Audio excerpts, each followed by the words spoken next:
teremos agora o pronunciamento do assessor da União das Sociedades Espíritas Municipal de Santo André. Convido o senhor Evandro Ruiz Segato a ocupar a tribuna e fazer uso da palavra.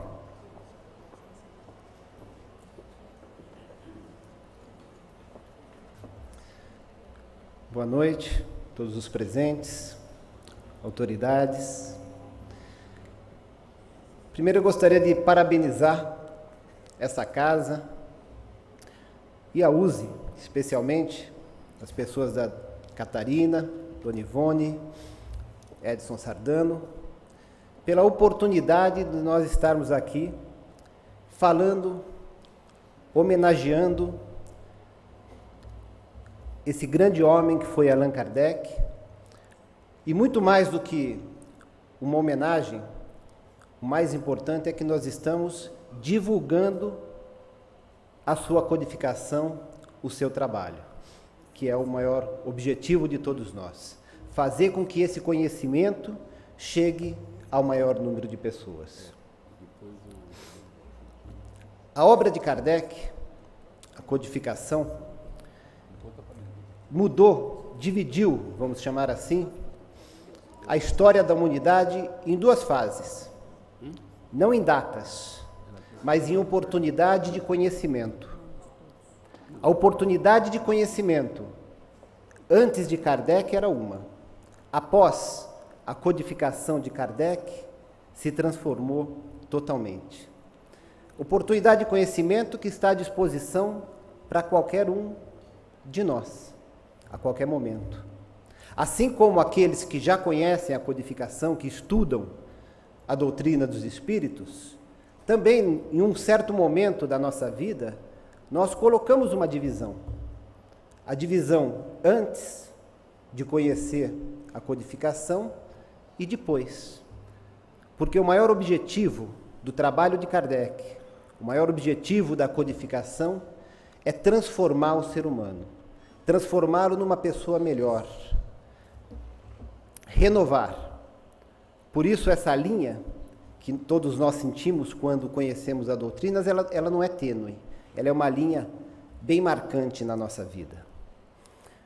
O Dr. Israel Zexer fez um resumo muito bonito, bem completo, da biografia de Kardec.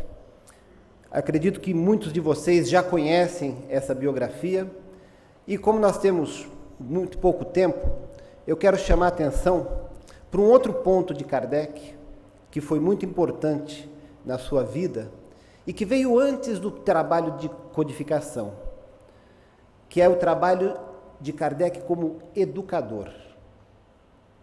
Aos 12 anos de idade, aconteceu algo muito marcante na vida de Allan Kardec.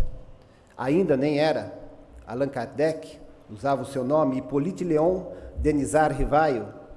Ele foi matriculado na escola Pestalozzi, em Yverdon, na Suíça. E lá fez os seus estudos e conheceu o método Pestalozzi de ensino. Método Pestalozzi que depois revolucionou a educação em vários países do mundo, principalmente na França e na Alemanha.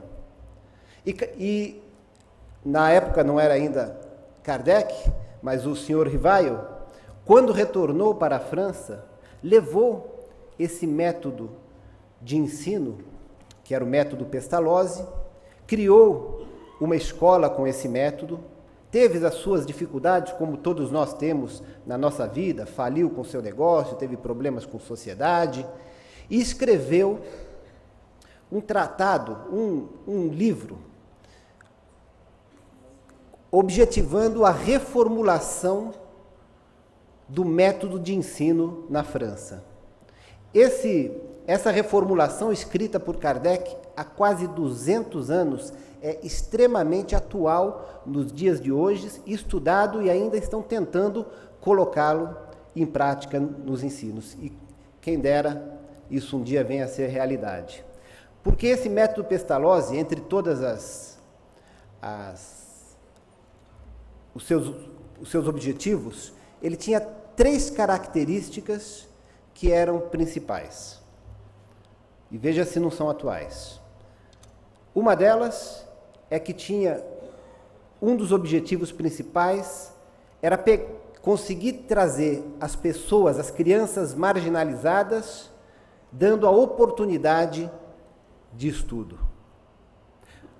A segunda principal característica era que, antes de qualquer coisa, deveriam preparar os educadores para que pudessem ministrar corretamente as suas aulas, ou seja, valorizar os professores e prepará-los para o ofício. Parece que eu estou falando algo que escreveram a semana passada. Fazem quase 200 anos que esse método existia de Pestalozzi.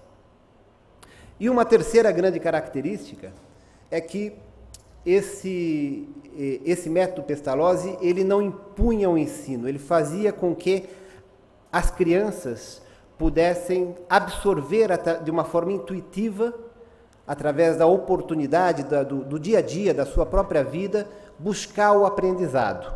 Então o aprendizado não era colocado de uma forma forçada. E quando nós estamos estudando, quando eu estava lendo sobre o método Pestalozzi, a gente vê muita semelhança com a codificação.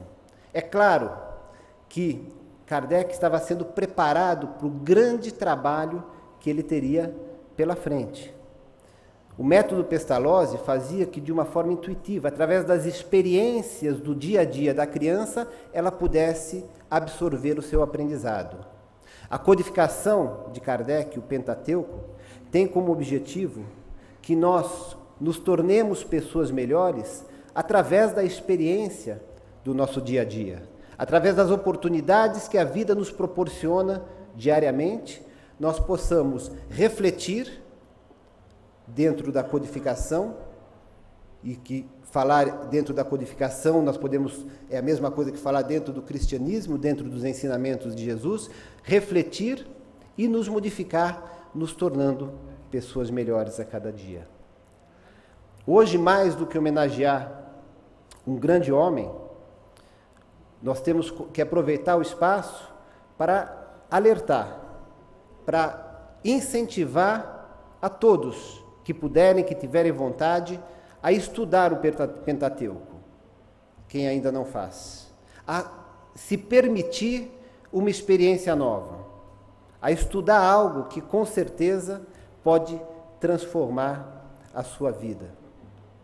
Lá nós encontraremos, além de informações preciosas, nós encontraremos regras de conduta para que nós possamos aplicar na nossa vida.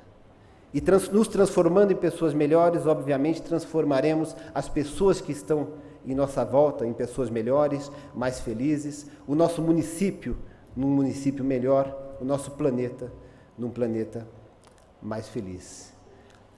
Kardec foi um grande homem, não dá, nem que nós quisermos passar a noite aqui falando, não dá para nós explicarmos a grandiosidade dele e do trabalho. Mas fica aqui, nesses poucos minutos, o incentivo para que todos percam um tempo e estudem um pouco mais sobre ele. Com certeza fará muita diferença na vida de vocês. E se nós formos resumir todos os ensinamentos do Pentateuco, a principal mensagem que todos os livros trazem, e não só o Pentateuco de Kardec, porque ele fez muito mais do que o Pentateuco, ele deixou as obras póstumas, o livro que é o Espiritismo, deixou uma coletânea que hoje está em 12 volumes da revista Espírita, que são todos complementares da sua obra, e se nós formos resumir todos esse conteúdo de informações, nós poderemos resumir em uma frase, que é para onde ele nos leva: amar ao próximo como a nós mesmos. Que Deus abençoe todos vocês.